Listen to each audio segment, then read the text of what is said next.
जैसा कि हम लोग चर्चा कर रहे थे आज के व्याख्यान प्रथम सत्र का में आज का जो विषय था स्वामी विवेकानंद जी के ऊपर सनातन धर्म की वैश्विक दृष्टि, और उस कार्यक्रम के मुख्य अतिथि माननीय श्री कुंवर श्री रघुराज प्रताप सिंह राजा भैया हम सबके बीच में हैं।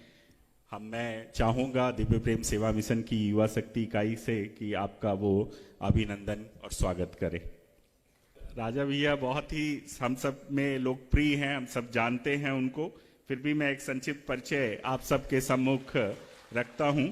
माननीय कुंवर रघुराज प्रताप सिंह राजा भैया 1993 में, जब केवल उनकी आयु 26 वर्ष थी, उस समय वो कुंडा विधानसभा में पहली बार स्वतंत्र रूप से चुनाव लड़े और बहुत ही भारी मतों से जीते। और तब से लेकर 1993 से लेकर आज तक 2024 तक आप कुंडा विधानसभा को अपना प्रतिनिधित्व दे रहे हैं। कुंडा विधानसभा की क्षेत्र की सेवा, जनता की सेवा में आपने अपना पूरा जीवन लगाया है, हम सब उनको जानते हैं। राजा भैया सनातन धर्म और सनातन धर्म के विषय पर एक अलग विचार रखते हैं, विचारक हैं। उत्तर प्रदेश सरकार में आप कई बार कैबिनेट मंत्री रहे। दिव्य प्रेम सेवा मिशन के शुरुआती दिनों से राजा भैया का स्नेह और उनका साथ सानिध्य मिलता रहा है। अब दिव्य प्रेम सेवा मिशन के आप मार्गदर्शक हैं। मैं ज्यादा समय न लेते हुए माननीय श्री राजा भैया को आमंत्रित करूंगा कि आए और मुख्य अतिथि उद्बोधन से हम सबको लाभान्वित करें। माननीय राजा भैया।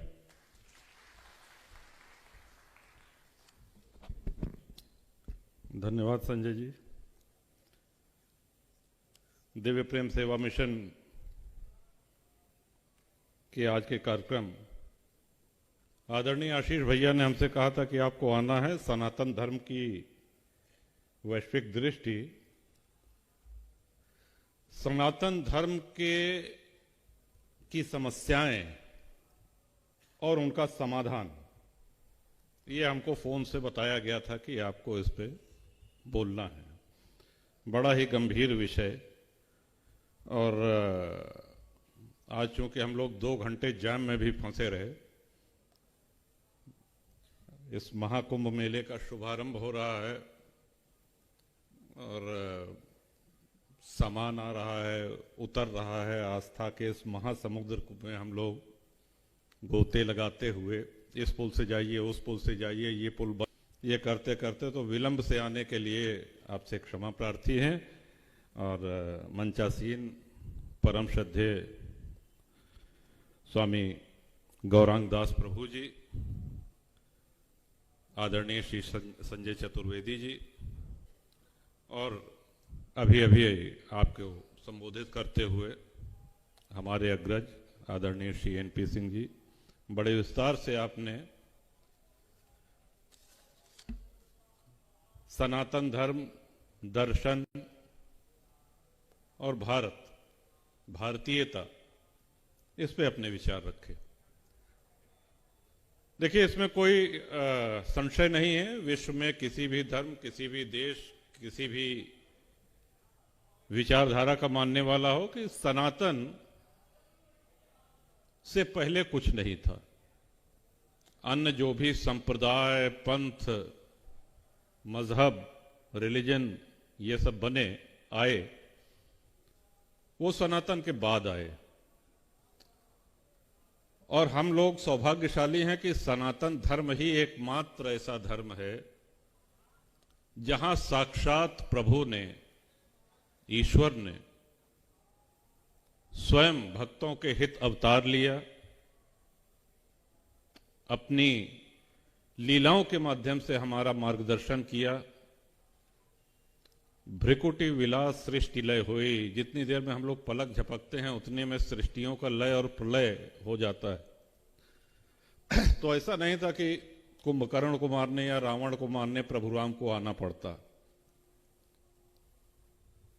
लेकिन रामत्व की स्थापना के लिए साक्षात ब्रह्म ने प्रभु राम के रूप में अवतार लिया, आए। आने वाली सहस्त्राब्दियों तक उनका नाम, उनके यश कीर्ति का गान करते हुए हम लोग इस भवसागर से तर सकें, भक्तों का कल्याण हो, साधुओं का कल्याण हो, इस भाव से भगवान श्री कृष्ण, भगवान श्री राम अवतार लिए। आगे हम लोग जानते हैं। कुंभ के विषय में सभी को पता है कि देवासुर संग्राम के बाद देवताओं असुरों में अमृत के कुंभ को लेकर के जो छीना झपटी हुई, उसके 4 बूंद गिरे। लेकिन इसके बाद भी कुंभ की एक बहुत बड़ी प्रासंगिकता है। कुंभ जब लगता है तो पूरे देश के धर्माचार्य, बल्कि ये कहें कि सनातन के ध्वजावाहक आते हैं। अब राजतंत्र नहीं है, लेकिन पहले सारे राज रियासत जितने थे उनके राजा सामंत वो सब आते थे, अपने अपने राज्यों की समस्याएं कहते थे, उस पे आचार्यों का, गुरुदेवों का, विद्वानों का मार्गदर्शन प्राप्त करते थे। त्रिवेणी स्नान तो करते ही थे, और यहां के मिले हुए मार्गदर्शन को अपने अपने राज्यों में खुशहाली के लिए, वहां की प्रजा के कल्याण के लिए वो जाकर के लागू करते थे। तो इस तरह से वो अमृत जो कुंभ में, ये असली अमृत ये था जो इस कुंभ के माध्यम से हर जगह पूरे देश में, पूरे विश्व में पहुंचता था। आज हम सभी लोग जानते हैं स्वामी विवेकानंद जी का जन्मदिन है, लेकिन साथ ही साथ आज माता जीजाबाई का भी जन्मदिन है। ये भी बहुत बड़े सौभाग्य की बात है, आज बहुत ही शुभ दिन है। और जीजाबाई न सिर्फ छत्रपति शिवाजी महाराज की मां थी, बल्कि शिवाजी राजा का निर्माण करने वाली महिला माता जीजाबाई। और भारत में हम सभी लोग जानते हैं बहुत लोग लड़े अपने साम्राज्य बचाने के लिए, अपना साम्राज्य स्थापित करने के लिए, लेकिन हमारे छत्रपति शिवाजी राजा एकमात्र ऐसे महाराज थे जिन्होंने हिंदू स्वराज्य की स्थापना के लिए उस समय शून्य से लेकर के और एक ब्रह्मांड तक की रचना करी और हिंदवी स्वराज की स्थापना करी। आदरणीय एनपी सिंह जी को बहुत ध्यान से हम सुन रहे थे, और हम प्रयास करेंगे कि आपकी द्वारा कही गई किसी बात को दोहराया न जाए। आपकी हर बात से हम सहमत हैं, और हम ही नहीं, यहाँ पे जितने लोग हैं, आपने जिस विस्तार से, जिस गूढ़ता से दर्शन दिखाया, उससे हम सभी लोग सहमत हैं।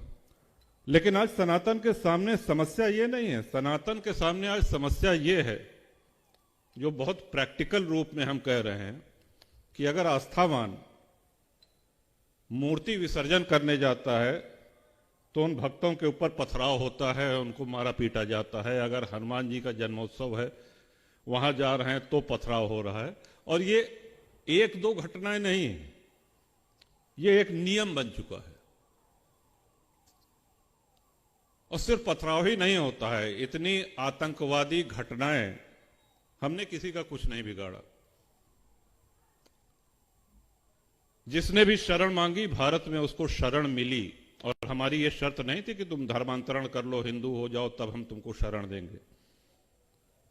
चाहे वो इस्लाम धर्म के मानने वाले हों, चाहे यहूदी हों, चाहे वो पारसी हों, चाहे तिब्बती बौद्ध हों, जो भी आया उसको भारत में इतना विशाल हृदय हमारा है। न सिर्फ शरण मिली, बल्कि अपने धार्मिक रीति रिवाज पूरी तरीके से वो उसका पालन कर सके, ये भी सुनिश्चित किया गया।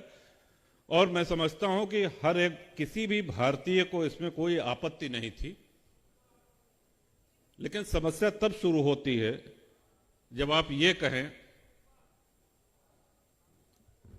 कि जो मेरा ईश्वर है उसी को तुमको मानना होगा, अगर उसको नहीं मानोगे तो मौत के घाट उतार दिए जाओगे, हमले होंगे, आतंकवादी विस्फोट होंगे, वो चाहे काशी में हो, चाहे प्रयाग में हो, चाहे अक्षरधाम मंदिर में हो, चाहे भारत की संसद में हो। ये आज हमारे सामने सबसे बड़ी चुनौती है। और मैं ये मानता हूं कि आज हमको इस्लाम से बहुत कुछ सीखने की भी आवश्यकता है। ईमानदारी से हम सोचें कि उनका अपने धर्म के प्रति जो समर्पण है क्या हमारे अंदर है? हम तो मंदिर जाते हैं, हम संतों के पास जाते हैं तो पूरा मांग पत्र लेके जाते हैं, अपनी भाषा में कहते हैं कि साहब बिटिया का बिया हो जाए, लड़का की नौकरी लग जाए, बड़ी कृपा। तो हम अपना एक बड़ा लंबा चौड़ा मांग पत्र लेकर के जाते हैं। वो जाते हैं तो उनकी इबादत में एक चीज रहती है कि इस्लाम कैसे बढ़े, वो उनका उनके धर्म के प्रति समर्पण है। उधर हमारी कोई सोच ही नहीं है। और संस्कृतियों की रक्षा सदैव शस्त्र से होती है। शास्त्र कभी भी संस्कृतियों की रक्षा नहीं कर सकते, कभी भी नहीं। और अगर शास्त्र संस्कृतियों की रक्षा, राष्ट्र की रक्षा कर सकते तो तक्षशिला महाविद्यालय, नालंदा विश्वविद्यालय ये ध्वस्त नहीं होते। एक लुटेरा आया, उसने नालंदा को पूरा जला करके ध्वस्त कर दिया। जितने वहां पे आचार्य थे सबको मौत के घाट उतार दिया गया। कितनी अनमोल पुस्तकें हम और आप सभी सुनते हैं कि 6 महीने तक पुस्तकें जलती रही, और यही हाल तक्षशिला का भी हुआ। हमारे प्रभु ने जब जब अवतार लिया, भगवान राम को 14 वर्ष का वनवास हुआ, राजपाट छोड़ के जाना पड़ा उनको। तो ऐसा तो नहीं था कि उन्होंने 14 वर्ष के लिए कहन अच्छा क्या ले जाओगे, कहन एक डबल बेड, एक सोफा और तकिया, जरा वहां बैठने के लिए आराम होगा। सारा भोग, सारा ऐश्वर्य सब कुछ छोड़ करके साथ क्या ले गए? धनुष बाण। और काम भी वही आया, जिस हेतु अवतार लिया था उसकी पूर्ति वहीं से हुई। हम अगर मां की उपासना करते हैं, शक्ति स्वरूपा दुर्गा मां, वो देखिए शस्त्र सज्जित रहती है। हनुमान जी महाराज ने कभी गदा नहीं छोड़ा, गदा से बहुतों को सुधार दिया उन्होंने। भगवान शिव के हाथ से कभी त्रिशूल नहीं छूटा। हम ये तो समझें कि ये हमारे साक्षात ब्रह्म आकर के हमको कहना क्या चाह रहे हैं।